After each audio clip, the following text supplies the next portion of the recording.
All right, let's kick this off. We were just chatting, just catching up, and I was joking like I need to start recording beforehand because you and I were just catching up, shooting the shit, and there's always so much good stuff that happens before I hit record. So I'm like, let's hit record while we're having a conversation, see where it goes, because I know every time we've spoken a few times, and each time we speak is usually fun. It's always fun, and usually some good value comes out of that for the listeners, right? I'm not saying every time I talk, there's maybe a little bit, but when you talk, there's good stuff that comes out of it. So we'll balance it out, like really good from your end, maybe a little bit of value from my end, and we'll kind of meet in the middle at like 50% value. Yeah, I reckon it's when we talk, when we talk collectively, at least in our heads, it's amazing, and hopefully there'll be something that comes out of it. So let's start here. We were chatting, and I kind of asked you a question, like, what are you most excited about? Like, what's got you really passionate, opportunity wise, stuff like that. And I know you're working on some cool new businesses, and we'll definitely talk about those. But at a macro level, and you're like, I feel bad. I don't really. There's not like one specific thing that sticks out. And that got me thinking of like where we're at, where I want to start the conversation, which is, I feel like right now there are so many opportunities that it's almost overwhelming for people. And what I mean by that is we're in this really weird time, like economically, societally, just technologically, where everywhere people are putting money, basically it's making money. Like anything people are touching is doing well, right? You have stimulus, you have all these like macro level trends, and this conversation can go really deep. So I'm gonna try to just like keep us on track here because there's so many directions this can go, and this topic excites me. Like there's all these macro trends and headwinds, from zero commission trading on Robinhood to stimulus checks to money printing to the decrease in barriers entry to start businesses to all these things where you now have like democratized opportunity almost. And that's like a weird term where you have 20-year-old kids still living at home in their mom's basement that are making millions of dollars because they're buying GameStop stock, or they bought Bitcoin 2 years ago, or they started a dropshipping business 3 years ago, where they got into affiliate marketing. We're in this really weird place, and I want to dive into this really in a lot of ways, but I guess we'll start with like, do you think that's a good thing, or do you think that that's a bad thing? I obviously have an answer, and I'll get to it after you, but I want to start with like, what do you think? I'm not going to give my cards away. I'm not going to tell you what I think, but I want to start with you. Now, I know that you long for the good old days with the typewriters and the librarians and dial-up internet. So, we shouldn't talk about that. Do you know what? I think actually with that introduction, by the way, hi everybody, and I didn't let you intros. Yeah, you just, there was no intro. It was just suddenly I did talk it. But do you know what? You've actually really excited me there. You've triggered something, Max, already very, very early on, and that's the futurist inside of me, right? So I love, like, one of my favorite books is called The Inevitable, and it's talking about the unstoppable changes and evolution that's going to happen to society, like whether we know it or not, right? And so it's not talking, oh, we're definitely going to adopt Bitcoin, but it is saying we're absolutely going to adopt digital currency. Why? Because humans fundamentally gravitate towards whatever's easiest. And actually, we've got to the point where, reaching into your pocket, pulling out your wallet, separating a dollar bill, handing it over. Oh, man, that's way too much effort. You'd rather just scan something with your arm where you've got a chip in your arm and it just takes the money from your bank account. Wherever you are in the world, there's no currencies anymore, right? We all speak the same thing.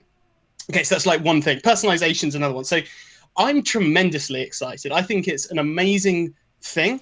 I think with any new developments, any evolution, we need to, there's going to be like people on both sides. There's going to be the people using it for good and the people using it for evil. Look at Facebook. Facebook's a tremendous communication platform.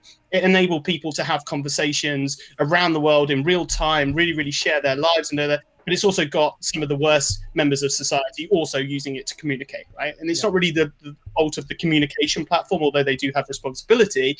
It's just with enhanced communication, that that will be better, good communication and better, worse better, bad communication. So I'm excited, but I'm keen to hear why we should go back to the fax machine.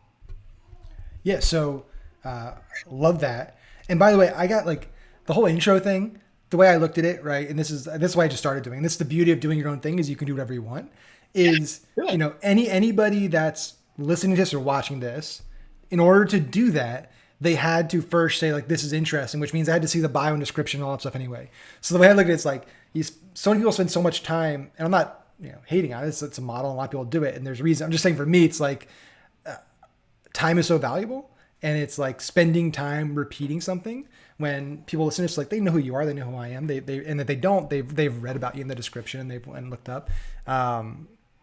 So that's the lack of intro there. Even though I just wasted about as much time as I'd spend doing an intro, explaining why I'm not doing an intro. But hopefully I only got to do it once, right? Yeah. No, so I think there's a middle ground here, right? I'm a futurist. I love technology. I love innovation. I love so much of what's happening right now, and I'm so excited for the future, right?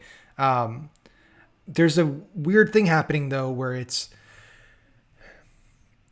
removing friction and making things easier and easier and easier to do. I think also has consequences and drawbacks. And as a free market person, kind of libertarian who like believes that people should be free to make mistakes on their own and free to fail on their own, I'm fine with this happening, but I'm just also cognizant of it happening, right? So this whole, GameStop thing, what's happening in the stock market, what's happening with crypto, what's happening in a lot of these markets right now is, I think, a net benefit. We'll put it that way. I think there's pros and cons. I think it's a net benefit. I think it's bringing more liquidity into the markets, which I think is a good thing. I think it's bringing more awareness and education to the power of investing, which I think also is a great thing. I think if you can get started younger and younger and younger, learning about, investing and building wealth by putting your money into the market, even if you make some stupid or risky or some highly risky bets and investments, if you do it when you're in your teens and 20s, over 40, 50 years, it doesn't really matter. Over time, you balance it out and you have, less risky investments in there. I think what is challenging is right now we're in this weird place where there's these mega institutions and this massive infrastructure that's been built up over decades and centuries that basically the entire world has come to depend on, and everything's built on top of it. Meaning just like the dollar as reserve currency, the way we do banking, where's all this stuff. And then also the stock market, the way the stock market works, the way, at least at a fundamental level over time, it should work, which is obviously in the short term, there's psychology drives price. It's not valuation or fundamentals, because if everything did that, everything would trade at a one peg ratio, which means their growth, their earnings per share growth over time should equal their P multiple, right? What people are willing to pay for a share. But that's not how it works, right? You have Tesla and all these companies trading at massive valuations. What does scare me in the short term, at least, is when you bring a lot of people into a market that maybe don't know what they're doing, or two, know what they're doing but are intentionally doing something to like just fuck with the system, is that yes, it hurts a group of people that probably should be hurt, right? So for the GameStop stuff, for example, it's hedge funds. And I'm on board with like, yeah, screw them. I think short selling as a practice had a purpose a long time ago. I think it had a purpose during the Enron days and stuff, where basically short sellers their purpose was to find fraud in the marketplace and bring light to that fraud. If they made money while they did it, great. To like now it's basically, these big Bill Ackman and these guys like, making a bet and then going on CNBC every day and telling people this company's a fraud, so they make money. The challenge though is that you have like with this GameStop stuff, and now it's happening with Reddit and everything, where they're going after these highly short stocks or just crap stocks or bad companies, is it's forcing the people that manage a lot of money, not just for them, but for pensions, for the everyday person, right? The masses, to have to take actions that they didn't plan to take and didn't forecast in. Like when GameStop was skyrocketing, if you watch the markets, you saw that companies like Apple and Amazon and Google and Microsoft all started to sell off because these hedge funds were getting crushed over here. They didn't plan to get crushed. So they had to get liquidity. So they had to sell their good long positions to cover those. And so they dumped a ton of Amazon, a ton of Apple, a ton of Microsoft, which causes the prices to drop. So I think there's things like that happening where it's people haven't thought about it before. It changes, at least in a short term, over the next 10, 20, 30 years, kind of irrelevant, but at least for the next year, few years, it does change the way most of us look at maybe investing, the way we look at valuing a company, the way we look at valuing assets. So that's my thought just on that. I'll let you respond to that. And then I have just thoughts on just assets in general, and I want to get your thoughts on as well. Yeah, I think there's a whole bunch of unknown. We're as a species, we're going into a period where kind of the speed in which everything has been changing, that is the accelerating rate of change, which in its own thing is an acceleration, right, is catching up to us, and we're kind of trying to figure it out as we go, right? Which is very much the entrepreneur way anyway, right? So we're like, hey, that's cool, let's roll with the punches. And that's probably why entrepreneurs are absolutely loving this period of uncertainty, where laws can't catch up with the loopholes and whatever we found as we've moved forward, right? And the I shouldn't say loopholes, the opportunities we found, I literally mean opportunities rather than loopholes as well. So there is this sort of catch-up game, and I mean, you can apply this in so many spaces. I mean, you were talking about the stock market, but like even something like drones, right? Like drones were around. I'm talking about the cameras in the sky, but the ones that we can use commercially, right? They were around for like 7 years, and people were using them to do whatever they wanted. Again, with an advance in technology, some people are taking amazing, footage of sports fixtures and nature, and others were using it to do bad things, right? It's not the drone's fault, but there's people on both sides. But it took like 7 years for the laws to suddenly catch up and say, oh, by the way, it's now actually illegal to fly a drone within this distance or over these people or whatever it is, right? It varies from place to place. I still feel bad that I lost my drone in Banff in the glacial waterfalls in Canada, but I'll get over that, and that's a story for another day. Drop shippers. Like you said, there's now someone who's got YouTube and a few bucks can take advantage of low-cost systems like Shopify, low minimum budget ad networks like Facebook and Google and YouTube, and they can sort of clumsily sell things to consumers. And a lot of people have gotten a lot of trouble over that, because actually in its rawest form, and the things that a lot of the gurus out there teaching you, it's a terrible way to do business, right? It is a terrible business if you are selling something from China and it takes 6 weeks to get to the customer, and it turns up in an unbranded packet that's covered in Chinese letters and doesn't have any mention of your brand inside. That is terrible business. And the reason it's terrible business, it's most expensive to acquire the customer the first time, and your profit comes from reselling to them. Yep. So giving them a great experience at the beginning, which normally means not making them wait 6 weeks, and giving them something that actually works as the marketing promises it to work, and so on. And then they come back and order from you of their own free will again and again and again, right? And that's where the profit comes from. And so, but those people have kind of already been shaken out, and it's made it harder. Going back to your waves, where the hedge funds were selling off their solid investments to pay for all the carnage that's going on in the other place. You could apply that to the e-commerce space, where actually brands, like great brands, it is harder now, because the consumers who might have been buy button happy before, a certain percentage of those have been burnt with bad trades. They feel bad. They feel stupid. They're doing more due diligence. They're just more skeptical. It might be, I mean, that's a big one, right? but it sort of, then what happens is the people that are still in the game evolve and improve, right? And we as marketers, Max, I know you were using the internet to sell things for as many years, right, as I have. But like you go back to 2016, right? It was amazing, right? You could just go, right, I'm just gonna, okay, how do I scale? Well, I just changed the budget from $100 a day to $10,000 a day. Boom, right, scale, right? And we were spoiled, and we said in 2016 how spoiled we were in 2014. Oh, I wish it was like the good old days, and now here we are in 2021, right? So it does force people to improve. It enforces, whether it's the rules to improve, and I'm not a big fan of rules, but I would say, sometimes those rules are there to actually protect the people.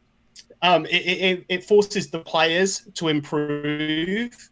It forces everybody to evolve, but it does level the playing field. I love that despite all of that bad stuff, we're in a space where someone who, someone in a African town, I'm not going to say village, because probably they haven't got the Wi-Fi yet, right? But I love as well the big organization with Starlink. He's going to have the internet there oh soon. yeah, that's come in, right? I love that someone who is born with nothing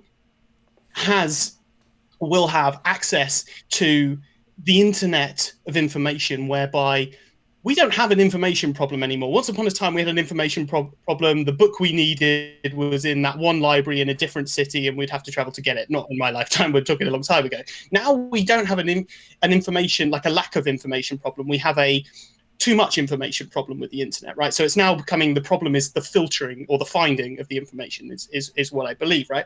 But I love that now the least fortunate, the least able are able to access things that can change their life, right? I love that it is very, very feasible that the person that cures cancer once and for all might be a teenager in a very, very poor part of the world who is addicted to scientific papers and YouTube and so on, and will end up getting connected through one of these crowdfunding or one of these matchmaking services for professionals with someone who can, is the yin to the yang, is the missing puzzle piece, and, gold happens. I love it. So you said a net positive gain, like there's good stuff, bad stuff, but net positive gain.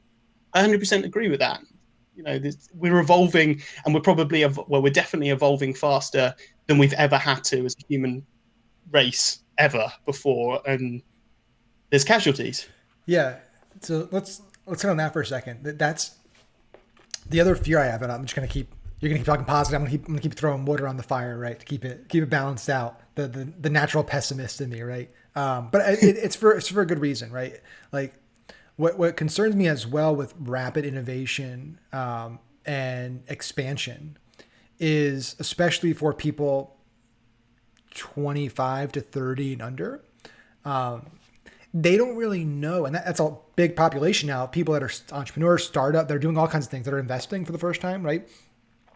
They haven't been through a true, obviously COVID, that's an anomaly, right? But it rebounded really fast. They haven't been through a true recession, a true, period of year plus of economic downturn.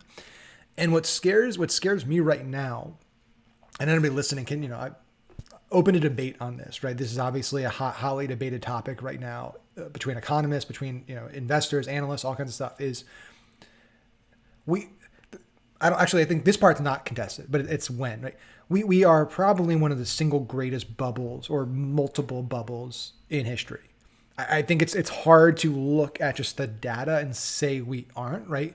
I think the stat was like 20% of all the money, all the dollars ever printed in history have been printed in the last year, which is crazy. And now there's going to be another 2 trillion printed. We have artificially low interest rates, which, people are now afraid that it's going to eventually, with continued printing money, it's going to lead to hyperinflation, which we haven't experienced since the 80s, where, like, my dad was telling me his first home he got, I think the interest rate was 18%. Right? People don't realize, like, we're spoiled now. We built our new house at a 3% rate, which is amazing. Try, getting the same house for 18%. You'll never pay off the home. We have, real estate. I don't think it's a bubble again, but real estate prices have been skyrocketing because there's so much demand. Rates are so low.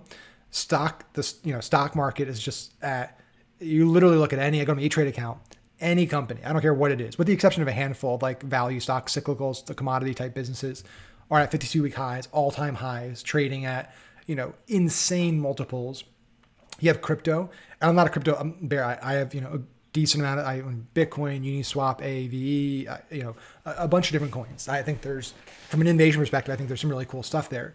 But you look at all those, coins, altcoins, Bitcoins, like they're all at, up 10,000, 80,000% over the last few years. Basically, like any asset class that you could invest in is at a record valuation in history. And so what scares me, like, is not for me personally a bubble bursting, because I'm personally excited. Like, as somebody that's been putting a lot of cash on the sideline, when you make a lot of money is when the bubble bursts, right? When everyone is greedy, that's when you're sitting back and just waiting for, you know, everyone to get crushed. Because if you look at like post 2008, post 2009, if you bought the bottom, like in the 2010s, 2011s, it doesn't matter what you bet on. It doesn't matter what you invested in anything. You threw a dart at a S&P 500 stock, you're up massively, right? But any real estate, you're up massively. Anything you bought, you're up massively. Now it's a lot harder, right? Obviously, some things might still be, you know, undervalued if you can pick the right thing. I got lucky and bought Verizon right before Warren Buffett announced he put a lot of money into, like, lucky things like that. But that's what I'm worried about. Is I think there's a lot of people, especially younger people, who don't understand history. They don't understand how markets work, the booms and the busts, right? They're putting a lot of money in. They're borrowing money, right? They're borrowing money to buy crypto. They're borrowing money to buy stocks. They're buying stocks on margin. They're buying calls and puts. They're trading options. They don't understand what options are, that are going to get wiped out. And that, you know, bothers me, not because I think we should do anything to stop it, because I believe that people should be allowed to fail and you learn by failing, but more so because there's so much positive. Everyone's talking about, like, just, you know, money. Everyone's an expert now in crypto. Everyone's an expert on the stock market. Every time you turn on Facebook and Instagram, it's people talking about how much money they made trading, how much money they made doing this. So I'm curious what your thoughts are there, just like of overall, like, sentiment right now in our industry for entrepreneurs that are, like, just super bullish on everything. So there's a lot of things you said there that a lot of stuff. So I don't mean you've just said a lot of things. I mean, there's a lot of things there that I wholeheartedly agree with. Right? I would say you're not uniquely positioned in that you learn about the recession from your father, right? Or your grandfather.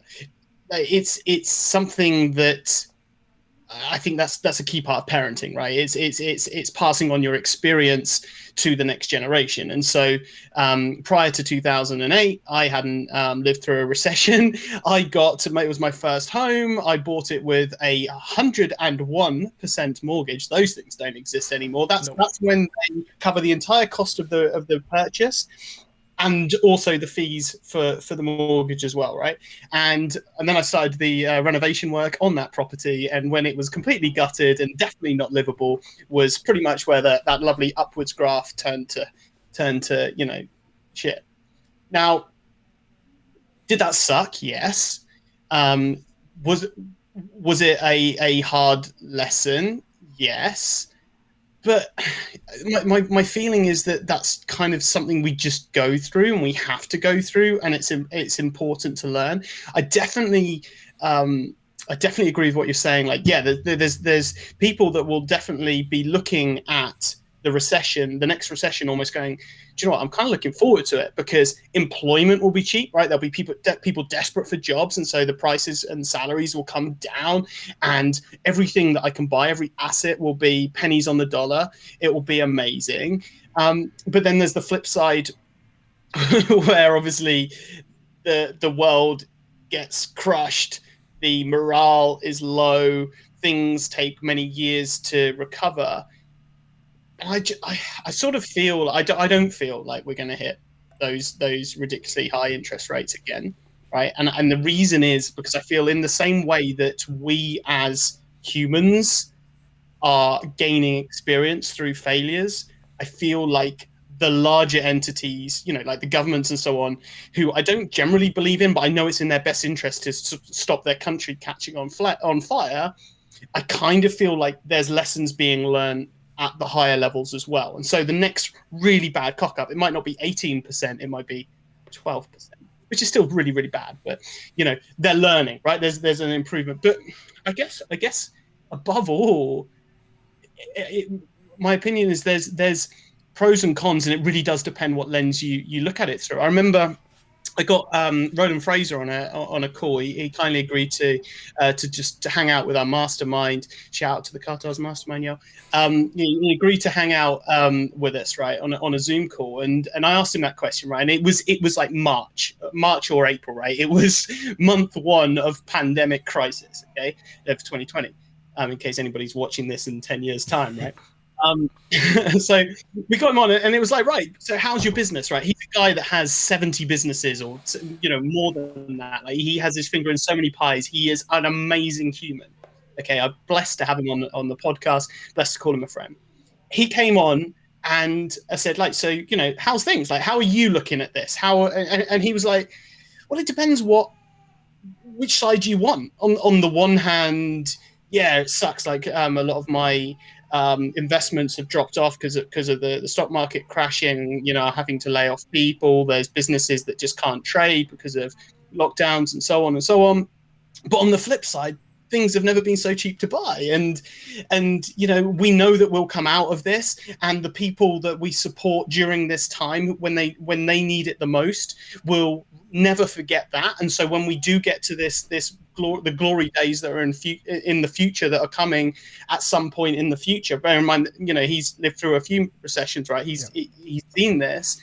Those people will remember us, and they will appreciate us, and they'll be with us and be very, very loyal. And so it really does depend which way you kind of look at it. And so I think it's just important to mitigate the downside as much as possible, and exploit in a good way, not in an unscrupulous way, the opportunities whilst they're there. But yeah, I think yeah, if you're in the belief that Bitcoin will just continue going up at 1,000% every few months, just the ridiculous gains, right? The ridiculous gains that are happening. It can't continue to happen. It just can't, right? There's a point where it just will fall off the cliff. What do you think? Let's hit on that real quick. Like, the whole cryptocurrency market and phenomenon, it fascinates me from multiple perspectives. I'm sure as it does you. Like, it fascinates me as like a human psychology experiment of just seeing the FOMO that drives prices. But it also fascinates me because I think the underlying technology is revolutionary, right? And like the blockchain itself and everything that's coming out of it, and also now the decentralized finance and everything on the DeFi side, like, that's really powerful. And whatever you think about cryptocurrency, the underlying technology, I think, is here. I think most people agree, even the big banks and stuff. Like, I think Jamie Dimon said even the other day, and he's a big Bitcoin bear. Like, yeah, I think Bitcoin's not worth nearly what it's priced at, but I think the blockchain technology, I think that's going to change our industry and change a lot of industries. What do you think about like the current market right now for like cryptocurrency? So I think you're absolutely right to make that distinction, because I think people, you talk about crypto, right, and without ending the currency part, right, just crypto, and people think Bitcoin, right, and they think, and then probably they go to currency buying and selling with Bitcoin. And I remember one of the projects that I got in super early was this token called Dent. I flipping love Dent, and I still love Dent, even though like my portfolio went to about $500,000 in very, very quickly, and then came down just as fast, right? Just for Dent. What I love about Dent is it's creating mobile connectivity in the areas of the world where they don't have mobile connectivity, right? And as I said, I've already said I'm a big believer that some of the big problems will be solved by people who potentially right now or 5 years ago like had nothing and can catch up very, very quickly because of how accessible things are. So absolutely right. The technology is brilliant, right? I think it solves a lot of needs. On the currency side, it solves a lot of pain points. Nobody likes having to declare that they've got extra currency with them over the threshold when they're traveling. Nobody likes the exchange rate. Nobody likes coming back from a trip and having left over money in a different currency that is not quite enough to bother getting it changed back, and so it's just thrown in a drawer for hopefully I'll travel to Mongolia again in the future, right, and spend my Mongolian dollars. I don't know what the currency is over there. As an example, so it solves those kind of pain points. It solves, I mean, a big one, and I really hope a technology comes out here. Ad fraud. I think that's a huge one for us in the digital marketing space. There are so many bots and so much fraud when it goes to an advertiser paying for an ad and that ad being delivered to the end user. So many of those end users are not real people, but you're still charged for it. There's so many middlemen in a lot of the processes, particularly when you get into the sort of arbitrage ad networks and things like that. Your rev contents and some of the lower native platforms and things like that. There's a lot of middlemen who are sort of just taking the cream off the top with every transaction. That using the blockchain to make sure that every single ad is transparently delivered to the target market, the target person, without any discrepancies and gray areas in between, I think is phenomenal. And there's so many examples of that. There's some absolutely brilliant crypto in the crypto space technologies coming out of it, and there's some terrible ones, and there's some absolute disaster ones, and there's ones that are being exploited by bad people who are just trying to raise a bunch of money with excitement. And it is a marketer's game, and that's the scary side of it. Like you said, it's not driven by true value, it's driven by sentiment. So right now, whether we like it or not, we're in a space where someone like Elon Musk can, with Tesla, and I love Elon Musk, right? I'm a fanboy and I have a Tesla, right? But someone like Elon Musk can say, right, I'm going to accept Bitcoin for Tesla, and then I'm going to tweet that I love Bitcoin and that Tesla's going to accept it, and simultaneously can drive up the cost of Bitcoin by buying a load of Bitcoin and telling everybody, and drive up the cost of Tesla for being even further for being such a an innovationist. Well, he's made more money. He's made more money profit wise for Tesla with his Bitcoin trade than Tesla made all of last year, which is insane. People think it's based on like the last price, probably profit about $1 billion. Depending, he probably bought it in like the low 40s or high 30s, which is insane. And then he simultaneously sabotaged himself by saying, "I think it's kind of expensive," and then it's dropped 10% today. Well, but he did a similar thing, right? Before, right? He's been in trouble a few times talking about stocks. Now he's talking about crypto, which hasn't got the regulations there. And so it's the same game. And again, he's so smart. And, if he said, "Hey, Martyn, jump off that cliff," I'd jump off that cliff, right? But, we are in that space, particularly in the crypto space, where it's a marketer's game. It's what people think it's worth is what dictates the price. And then on top of that, it's human emotion, which we haven't really figured out yet. The FOMO and the flashing icons and the green lights and the Twitter feed lighting up saying you must buy this, right? And all this, we haven't really evolved yet, and it's not been around long enough. This kind of digital scarcity where we're isolated in our home office because of a different massive thing going on, different massive terrible thing going on. So we're all isolated, solo, but there's so much pressure coming out of the screens around us to make those snap decisions very quickly without human contact to bounce it. That's scary, and it can be driven by anybody that's an influencer, and not political. But we saw similar examples, right? When Trump had so much reach, like him or hate him, I'm not going to disclose. But he has so much reach and influence, he was able to drive millions of people to do lots of stuff over the 4 years that he presided, and the time before that, right? He was able to move markets, move countries, fire people, change opinions, all kinds of stuff, right? So it is a sort of judge, jury, and executioner kind of space to a certain degree when you've got all of that power. I think just yesterday, by the way, Logan Paul launched an NFT, which is, I'm still trying to wrap my head around this. This is something that it's very interesting. The kind of non-fungible tokens. That whole model is And for anybody listening that doesn't know what they are, like I'm not an expert. I'm like basically what's starting to happen is the big one is the NBA one, right? Top Shots. That's become the biggest one. Cubans talked about it. It's basically they've taken like highlight reels, like a crazy LeBron James dunk from a specific, game. And they've said you can basically own this digital moment in the blockchain. You own it and you're the only person who owns it. Or maybe sold 2 or 3 or 4 of them. And people are buying them for insane amounts of money, like $10, $20, $100,000 to buy some of these moments. And it's interesting. Like when I first heard this, right? It's Pokemon cards, but it's when the blockchain does Pokemon cards, right? Yeah.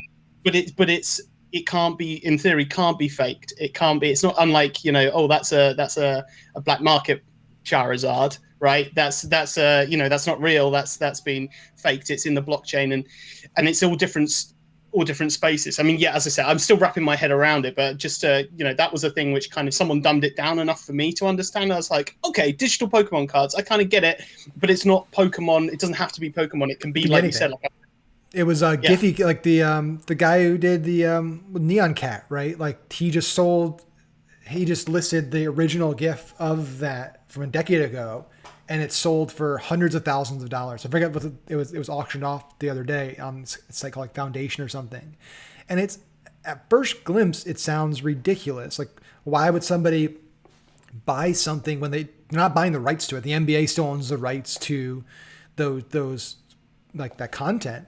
But then you think about it more like, well, just because you own, like, I can have a Michael Jordan rookie basketball card, but like, it's just like, I don't own Michael Jordan. Like, I don't own like his picture. Anybody can print out a picture of him. Anybody can print out a card.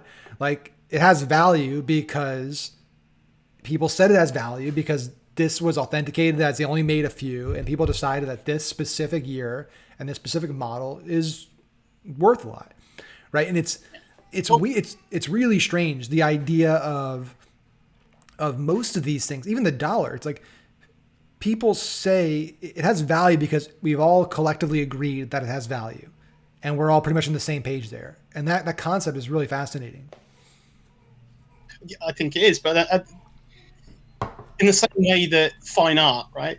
The canvas, the wooden frame, and the paint that went into it, it's not worth anything, and but it still has tremendous value to the right people that really want to own a one-off or limited edition piece that no one else can have, and so that's very, very smart. Some very, very smart people, probably on acid, came up with this idea, right? To what else can we make, leveraging blockchain, make one of a kind? And I think that's really, really smart, and it relies on what people think the value is. So, I mean, is your question, do I agree with it? Do I like? I mean, it's just a Michael Jordan jersey that was a physical thing on your wall. It's Michael Jordan memorabilia in pixels, and probably shines a slight glimmer of light on potentially the future as we get more blurred in with augmented reality and digital reality and Second Lives and all the rest of the stuff that's coming. Yeah, it sounds crazy. I think that's the problem. Sometimes the things sound really crazy in the moment until they aren't crazy anymore because they've been normalized, right? Like if you went back in time 10, 20 years ago and you explained how we live our lives today and the things we do, and if people think it's crazy when we talk about like implanted chips, right? Neuralink and stuff. I would never put a computer chip in my brain, but a lot of us are already pretty close there. We have Apple, like we literally wear computers on our wrists that have sensors against our skin that are reading our biometrics in real time. We carry these devices in our pocket; they're on our head all the time. Like it's not. Our shoes have sensors in it. We have smart shoes. We have smart apparel. Like everything has chips in it and stuff. We're literally like centimeters away from being inside your skin, right? Yeah. And so it's easy to say like, why would any of these, why does these 22-year-old kid spend $1,000 on some type of NFT LeBron James dunk so he can say he owns this moment? That's stupid. But those are the same people who might have spent a ton of money buying a Michael Jordan rookie card or some other thing back in the day that was what they valued and what their friends were sharing and trading, whether it was tops or whatever it might be. I think it'll be interesting 5-10 years from now if that trend has become normalized and looking back on it, like, why wasn't everybody buying up all this stuff at super cheap prices, right? You could have bought a LeBron James NFT for $100. Now it's worth 10 million. Like, that's crazy. And that could well be the case. And I think when you remove, so when we started talking about this, I said I'm excited, right? And by the way, I haven't changed my my opinion on it. But when you remove the but what ifs, right? And I love just speculating about the future, right? And there's no harm in speculating in this context. One of the reasons, going back to the inevitable, and I realize that I've now spoken about that twice and not touched any of my products, but that's fine because we're having a lot of fun, right? He breaks down, and he, by the way, is like Kevin Kelly or something. You need to Google it. The Inevitable, and there's like 12 somewhere on it, lots of arrows on the cover. You'll find it if you know how to Google, and if you can watch a Facebook video, you know how to Google. What he does is he breaks down the technology and he kind of explains it. But then at the end of the little passage about that piece of technology, he describes a day in the life of someone utilizing it, right? So one of the ones which springs to mind is he describes an example where, because one of the unstoppable things is that everything is going to become subscription based, right? Just everything is subscription based. Yeah. We're not gonna really own stuff. We're gonna rent everything, right? There's no reason, particularly if you're traveling, to own a kettle, when if you could travel to an apartment, one of many apartments that you're just able to travel to because you've got a sort of any apartment rental agreement whereby if any of these apartments, as long as they're free, you can just free to travel. Right? If you're taking advantage of that, well, now you don't want to be carrying all of your stuff because you can't move. So you want to be renting all of your stuff. So what you want is you want to be able to appear in that apartment and you want it will feel like home. So naturally the picture frames on the wall will start showing some of your favorite social media images that you've got on your Pinterest galleries and something. Okay, now it feels quite homely. Naturally, the TV will be pre-tuned because of sensors or some kind of connection to your tastes. It will have all of the things on it ready for you to watch. The music playing will be the music. The kettle that you need to heat the water to make your coffee will appear in the morning, and then after you've used it, you can just like put it in a chute and it's taken away. Your clothes and your style, you wear your clothes, and then rather than having to wash them, they just get returned to a central place where all the clothes get washed, and then you can have a new pair of clothes the next day. Right? And so he was just talking about this, but the way he actually described it, or the way he described, for example, augmented reality, whereby right now we need a plumber to change a pipe. Okay, well, how about in the future? And we've seen this evolution a little bit in the last 12 months, where historically offline businesses, like a personal trainer, for example, they've become absolutely prevalent in the online space. Okay, because they've had to, because they can't train people in gyms at the moment. Right now, that's an example where it kind of was halfway there. But take something like a plumber. So a plumber would have to come to your house, and they would pull down their pants a little bit as they're meant to show off a bit of arse crack, right? And then they would get to work, okay? And they get their spanner and wrench and other manly tools and start playing with your pipes. What about if we've got in a space where actually plumbers were online and using augmented reality, they could, on basically a video call in its most fundamental form, illustrate to you, because you're holding a wrench, but they can actually, in what you're looking at the pipe in real life, but you're looking at it through augmented reality. And so you can actually see in the augmented reality a sort of outline of it, like a wireframe pipe, a wrench, and then you bring your wrench and you put it into that wireframe, and then the plumber shows you then where to move the wrench. He shows you how much to move said wrench. You've got some kind of sensors to detect things, and now he is teaching you to change your pipes or replace your pipes or repair your pipes from a distance, right? From another place. Maybe instead of him traveling, he sent a pipe repair kit to you, and now he's instructing you, or maybe it's from a YouTube video or something. And I think that excites me. The speculation about what could happen I have had numerous chats with futurist entrepreneur friends, and you break out, you're a couple of beers deep perhaps, and you're just talking about the things that are coming, and like imagine when, and it excites the living shit out of me. But it's going to happen so quickly because everything is exponentially growing. Sensors are exponentially getting smaller, right? Computers are exponentially getting more powerful. Information is growing exponentially, right? As we're suddenly, everybody with a keyboard can create information, whether the world really wants it or not. And so it's I choose the excitement reaction to all of that. But yeah, with any change, generally, there's going to be people that abuse it and people that utilize it. And then when there's change, there's the good and the bad, but then there's also just the people that just don't know any better because we've got no experience living in a world where we can suddenly buy a LeBron James moment. There's going to be just clumsiness too, and accidental crazy enough. But I still maintain there isn't really anything new on the planet, even in the same way that we could refer to that LeBron James moment as just as a sports card, right? Like a Pokemon card. I don't know what the basketball was called, like an NBA card, I guess. We don't have them here, but you can immediately say, okay, that's what I made the typewriter joke earlier on, but for someone that you're trying to explain a keyboard to, you just be, well, it's like a typewriter, but it's digital. It appears on your screen. I'm really excited because what I'm seeing nowadays is in the same way that once upon a time, a whole race of people made a lot of money just taking a historically not electrical thing and making it electric. For example, a drill for drilling a hole used to be manual, cranked like this. Add electric to it, suddenly you've got the electric drill. Lots of people want it.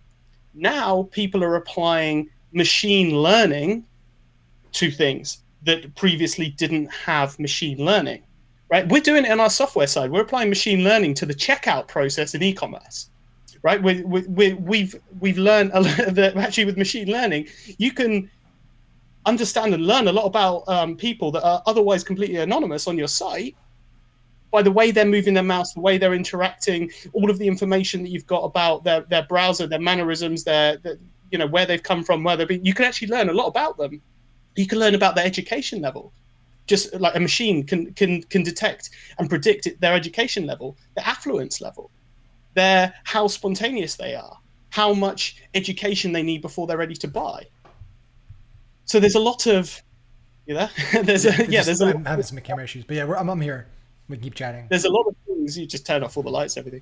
There's a lot of things now which they're applying machine learning to, and that's a wonderful but also scary place as well. And I think the TV series Black Mirror does a pretty good job of sort of showing the goods and the bads of some technology that may or may not come. But yeah, it's exciting. And we'll just keep rolling through the camera. I'm having like this awesome cam link issues all day, so we'll still hear. Luckily, there's still all the audio and stuff. You're just talking to a black box instead of me, I guess. And it's probably my camera just saying, just wrap it up. stop talking.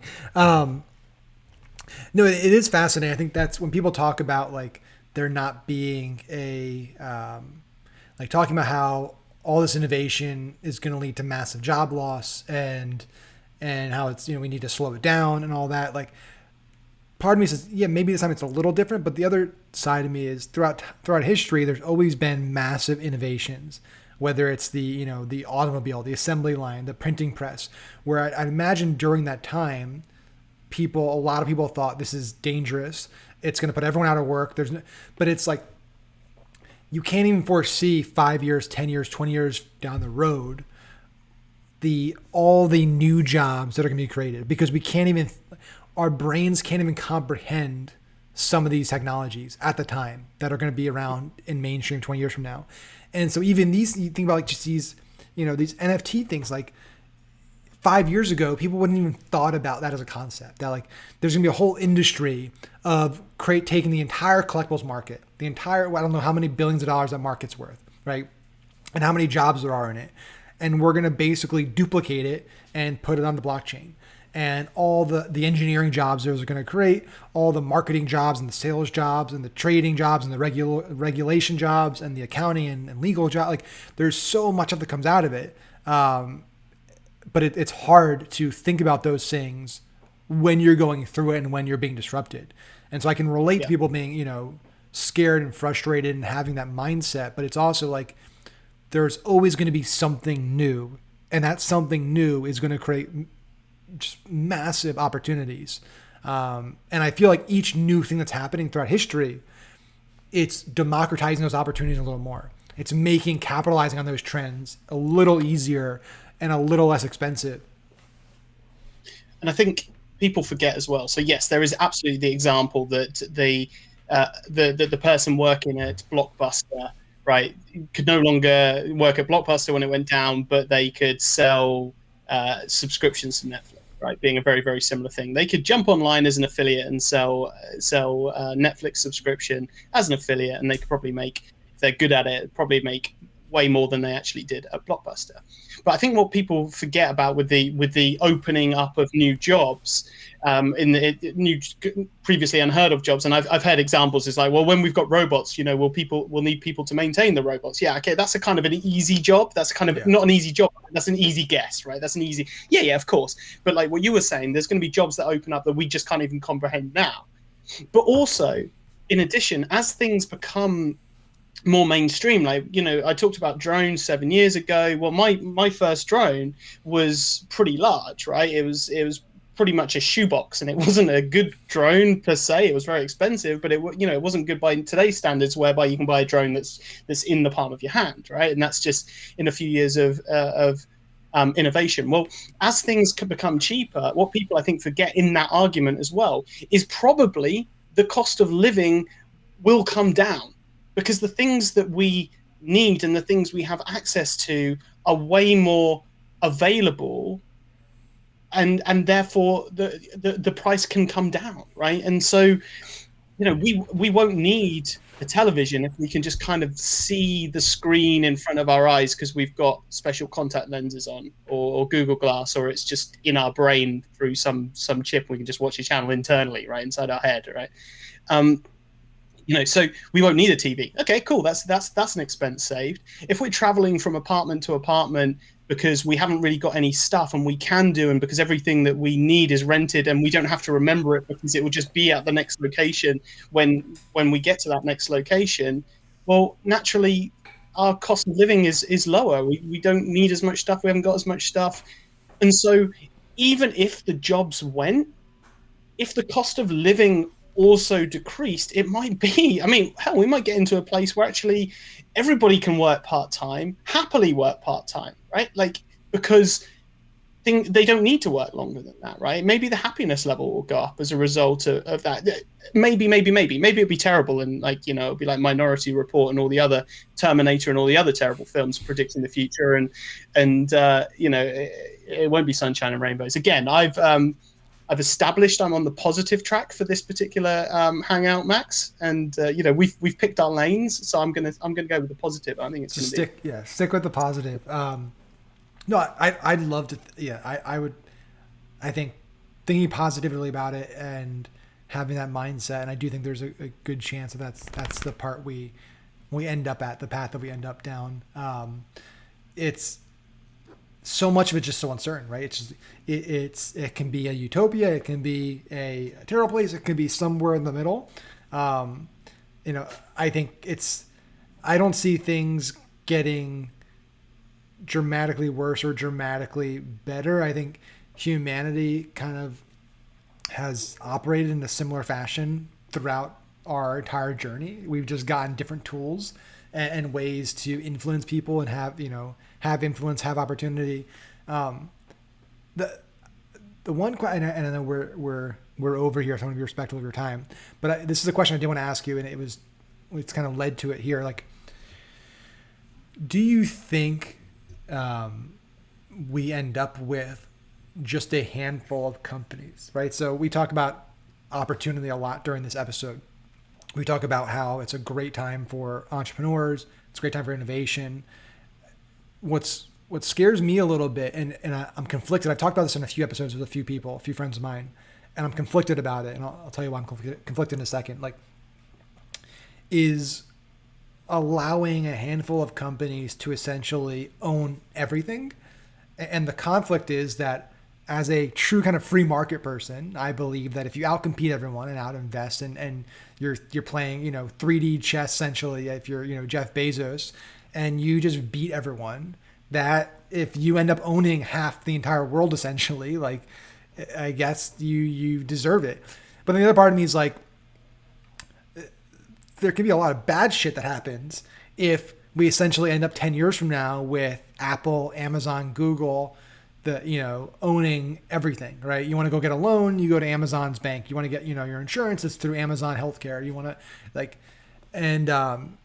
and I don't even know deep down if that's necessarily a bad thing. Like, I think Amazon might just do it better than everyone else in healthcare, in banking, right? So I'm not even saying whether it's a bad thing in terms of fulfillment, like in terms of the quality of the service and stuff, but more so just like at a high level, if you think that's even a likely scenario, and if you think it should be stopped in any way. And I guess the final part of that is like, if you do think it should be stopped or intervention at some level, like, who does it? Because I don't think it should be the government, but I also think like there needs to be something there. I just don't know what it is. It's a very big question, obviously.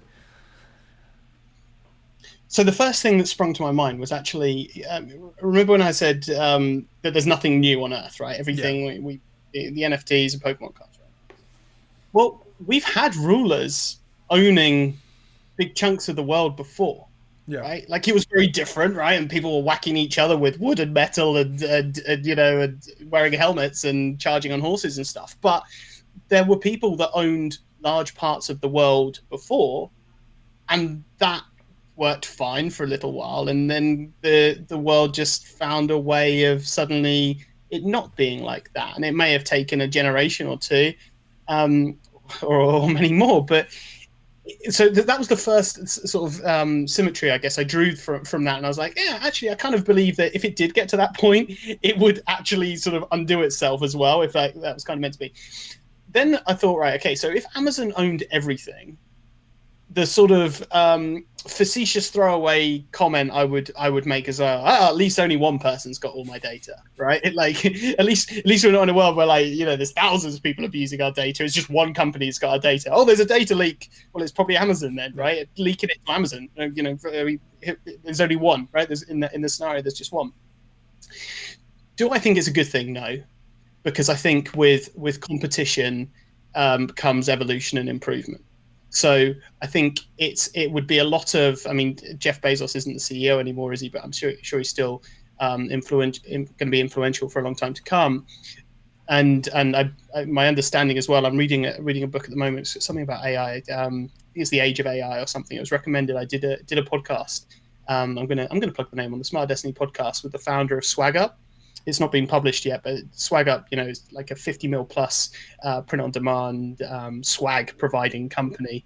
And Michael, the founder, is phenomenally smart, and he's so good. And he was talking about how passionately he believes that you should bring in technology into the very lifeblood of your company, and that's why Amazon has grown so much, is because they've got machine learning everywhere, optimizing everything. The departments are communicating electronically, not with humans. They minimize human error every step of the way. Yep. In the warehouse, it's only the clunky shaped items that the robots aren't lifting off the shelves, right? And the humans do the clunky one. So I don't know what the point I was even making there. But that's fine. It's interesting. Yeah. I don't think it's a good thing that one company does everything, and I think that fundamentally is the rules against monopolization. I think it comes from that, because if one person just holds all the cards, I say one person, one company, one board of directors, whatever, then they don't really have any incentive to improve. They don't really have any incentive to drop their prices or to work on their service levels, because there's no one that can touch them. So I think fundamentally it's not a great scenario, because all of that incentive, both the carrot and the stick, kind of goes when you're just the only player in the playing field. Do I think it's going to happen? Well, I think the speed in which new companies are rolling out every day, and the new solutions are being built, and and new technology to play with. I think it would be a very difficult thing, because to own all the companies 50 years ago, there was a lot less companies than there is now. I imagine. I haven't done that research. I just imagine, because there's more people. Well, there was no internet. There's more people connected even in the last 5 years than Yeah, I think there that's was a five valid years. statement that there's more businesses in total than there were 50 years ago. Right. Yeah. So the speed in which new businesses, the people have access to the tools they need to launch a business that solves a solution, and the speed of which, as new technology comes, we have new problems. Like, who knew that? I mean, the things that this pandemic, and again, this is I love all of the examples of the amazing things that have happened in the world as a result of the pandemic. Like, for example, dolphins swimming once again in the canals of Venice near Italy, because there wasn't the boat traffic and pollution. Generally, pollution dropping. Amazing. Just the knock-on effects that you could never in a million years imagine. Well, everything is evolving so quickly, but the pandemic gave rise to, like, clearly suddenly lots of people had a problem where they didn't have a gym in their house. Right? So home gym companies went nuts, and dumbbells are a commodity, right, to buy, right, because everybody wants them. So as the rate of change happens, the rate of problems increases, which means the rate of solutions will increase to solve those problems, and humans having everything they need to be the innovators that they want to be. That's a lot of solutions being created. And I'm using solution and business here slightly interchangeably.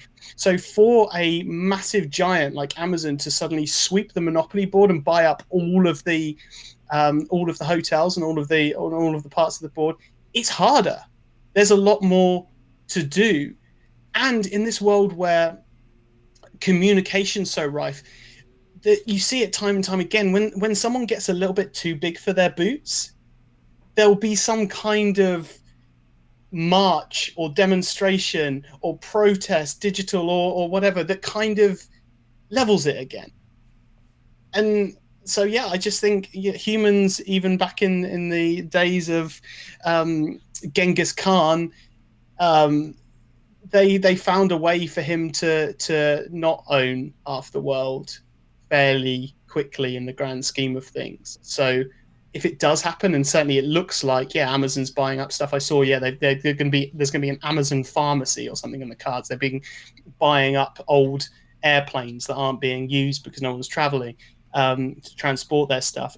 Yes, there's definitely, they're pushing to own as much as possible in every space, and even on Amazon itself, right? Like, you, as an Amazon seller, don't do too good a job, because Amazon will create an Amazon Crush version, whatever you want. So, and the reason I brought it up, and I think I'll say, is like, I don't think they necessarily need to own everything, right? So I don't think they necessarily need to acquire every business in existence to also be totally in control.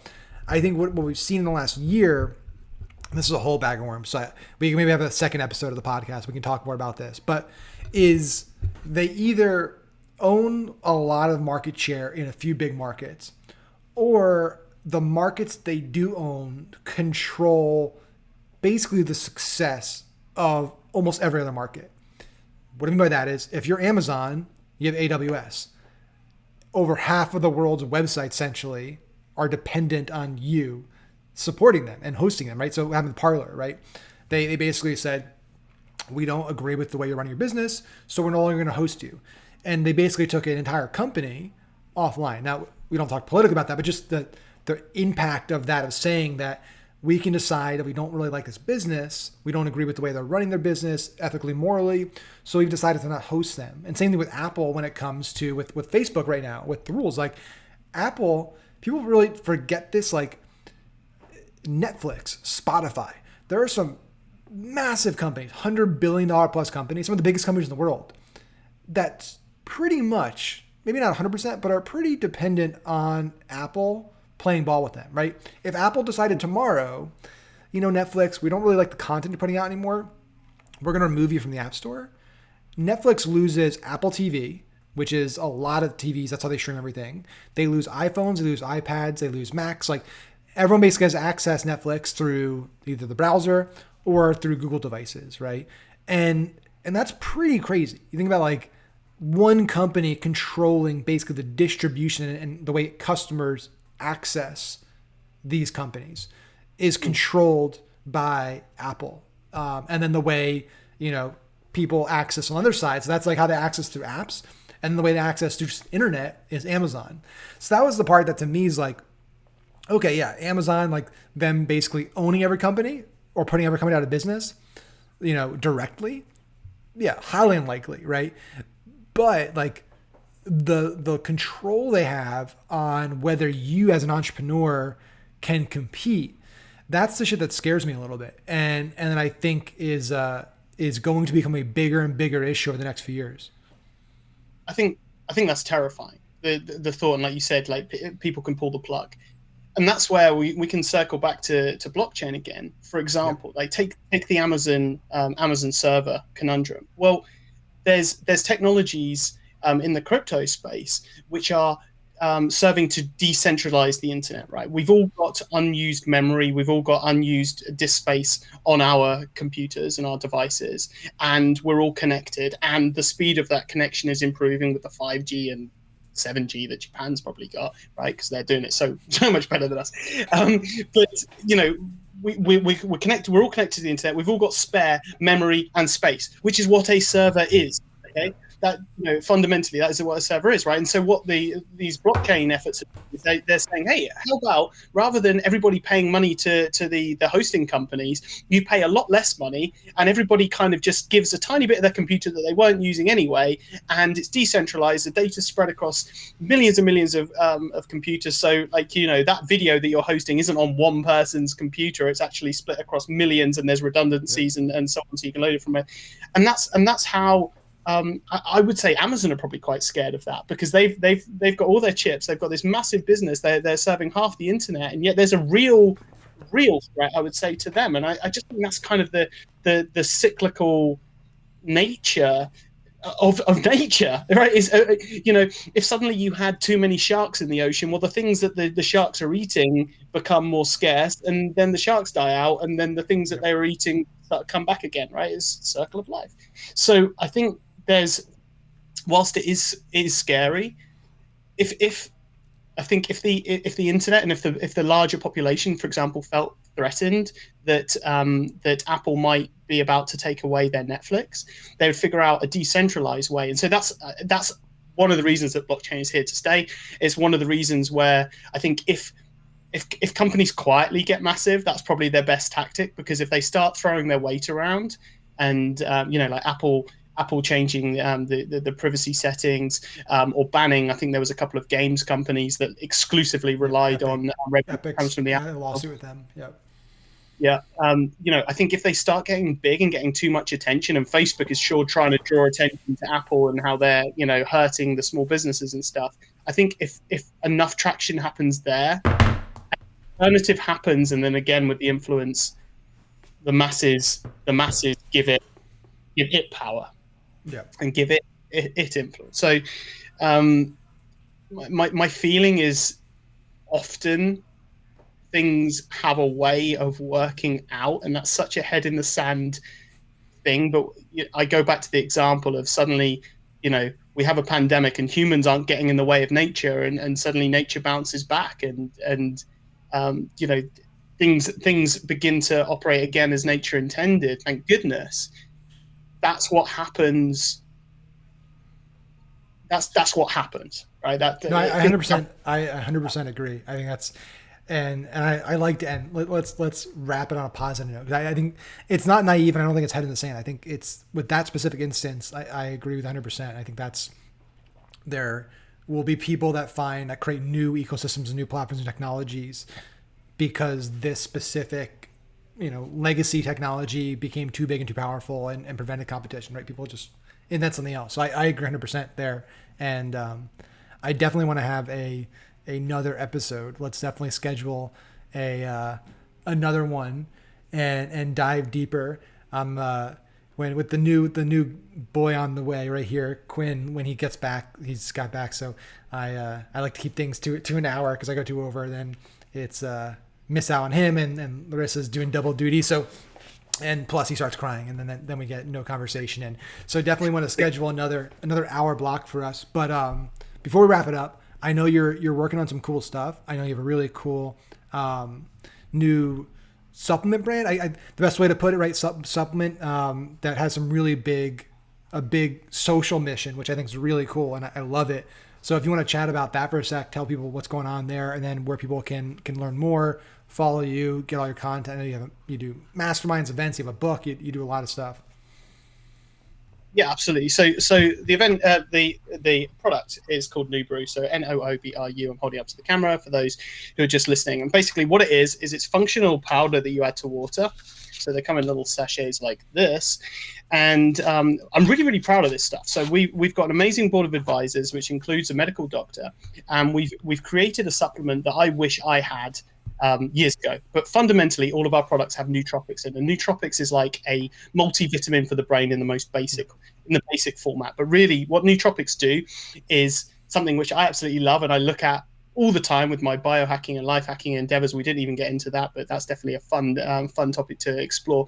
But fundamentally, what I'm looking for is any opportunity in life where you can put in the same amount of input or less and get more output. Okay, and so the brain's a wonderful thing, and nothing can undo the fundamentals like a good night's sleep and good nutrition. But when you've got like your fundamentals on lock, there's still parts of the brain that you can unlock. And what I mean by that is, there's different supplements, there's different things that you can do. So both consumption, but also like hot cold therapy would be an example of like an external thing that you can do, which can change your brain. It can affect your mood, your motivation, your endurance, your focus, your creativity.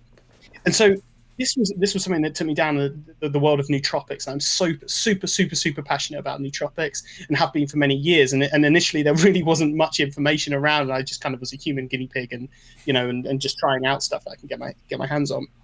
And I've tried out everything, under the sun, really, when it comes to the nootropic space, everything which is not like, just going to set your heart on fire or just really unsafe, right? There's definitely people that have experimented more than me, but everything that's kind of got a good quantity of scientific studies, right? I've tried even things which are like regulated and a little bit harder to get hold of. And with that, you come across something like modafinil, for example. Modafinil is an amazing nootropic, but there's definitely a high and a low, right? You come up, you have incredible focus, you crush the day, but then you don't sleep very well, and the next day is a bit shit. So it might be good for like cramming before an exam, maybe, or crushing through a last-minute piece of work, but not so good as a day. And what I wanted to do was I wanted to create something really, really amazing, a daily nootropic that improved various elements of your brain, right? So from focus to memory to recall, right? So there's short-term memory, long-term memory, right? So we want to be able to remember names and faces quickly, but we also want to be able to process an amazing event like this podcast where I've had a lot of fun with you, Max, and be able to recall that in the future. And so we need to push that from the short-term memory to the long-term memory, right? And there's loads of different functions of the brain. So what we wanted to do and what we set out to do, and we actually did, was create a phenomenal flagship product called New Brew Advantage, which has 13 different scientifically studied ingredients. So no more taking all the different pills, all of the handfuls of pills and stuff, and buying by the truckload from Amazon. And you can get pretty much everything in our stack from Amazon, right? It is totally safe, but we put it into a single serving. The exact optimum doses delivered in liquid form, which is about twice as good, by the way, as most capsules, which don't start getting digested or processed until they're down and the shell of the capsule has been like dissolved away by the stomach acid and so on. And we produce something that tastes delicious, right? You add it to water, it tastes like strawberry lemonade. It's amazing.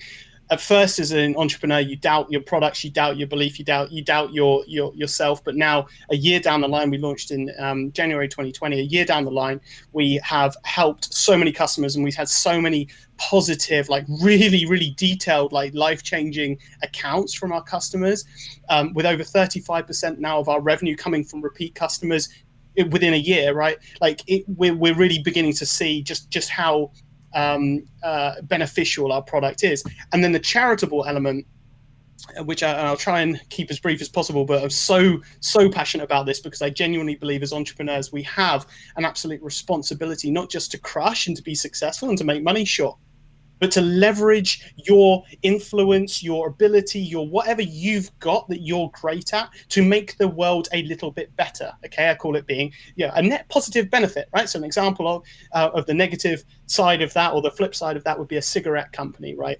The better a cigarette company does, the more people die of lung cancer, right? Boom. What you want is you want a company where the better you do, the more people you touch, the more people you sell to, the more charitable givings you have. As a result of you spending your 5, 10, 15, 20 years doing that thing, the world is actually better, like tangibly better off the back of it. And so we know that we're helping our customers, but we also know that our product is not obtainable. Like financially, it's not something that a lot of the world, right? And here I'm referencing the 2 billion people in the world who are malnourished have access to. Shit, they don't have access to basic micronutrition.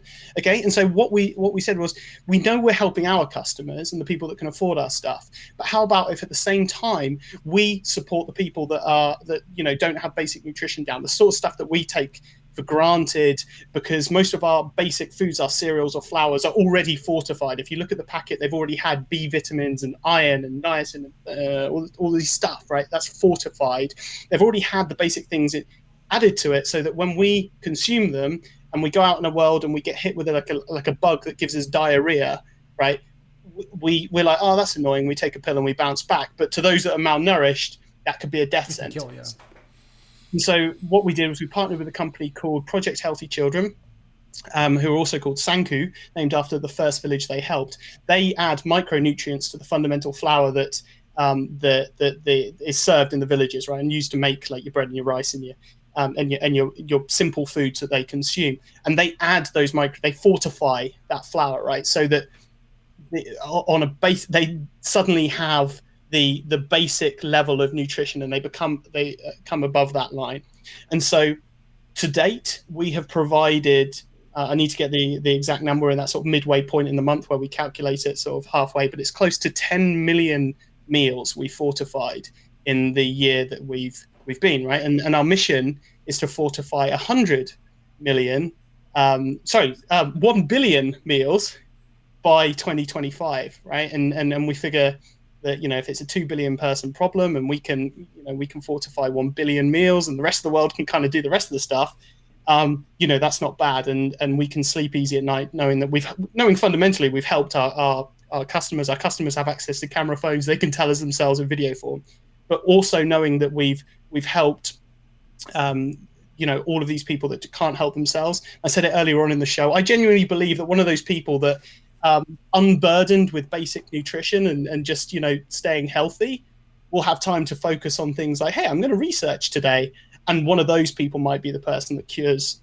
like one of these problems that unburdened by just their basic health, they can actually get to work curing cancer or something. So that, I call it being an enlightened entrepreneur, which I talk about in my book, 1% Secret, which you can get for free at 1%secret.com. And basically, there you go. Basically, an enlightened entrepreneur has a number of responsibilities, but one of them is to leave the world slightly better than when you found it. And for me, one of the simplest ways we can do that in our e-commerce businesses or any of our businesses is having some kind of charitable element, but also a tangible charitable element. Something like what we do, which is for every single purchase, we fortify the meals of a child, at least one child, for at least a year. So you know exactly how much good your purchase is doing. So that's what Nubu is about. Masterminds are awesome. You can check those out at Cartel's Mastermind. Go onto YouTube, type in Cartel's Mastermind, check out our videos. They're amazing. And I'm sure you can follow the breadcrumbs to find out how to apply for the next one. Amazing, dude. Yeah, the Nubu, what you're doing there, both from the product side, but also just the social good and the charitable side is awesome. And I think more entrepreneurs need to think big about both their business, but also big about their impact, right? Because it's more than just like how much I can accumulate for myself and how big I can make my business for my own benefit, but also, how big can I make my business so that I can do bigger and better things and impact more people. Because it's, I think the last thing you said, which was that kind of net benefit and the ripple effect that occurs by, if I can help one person and then that person can have the time and the mental capacity now to think about something other than survival, Maslow's hierarchy of basic needs, the possibilities are amazing, right? Because if I can do that for 1 million people, or even 1,000 people, or even 100 people, like there could be one person in that group that could go on to do something great, right? Could invent something that could change the world, right? And so I think we have an obligation as entrepreneurs to think that way, and to dedicate our resources, or percent of our resources, to making that happen. So it's amazing hearing you guys are doing it. You're seeing an impact there. You're actually getting results, and you're also achieving tremendous success with the business. So you're able to do everything at once. So it's an amazing story. It's always a pleasure getting to chat with you, man. It's I love jamming with you. We share a lot of the similar interests and passions, so it's always a great conversation.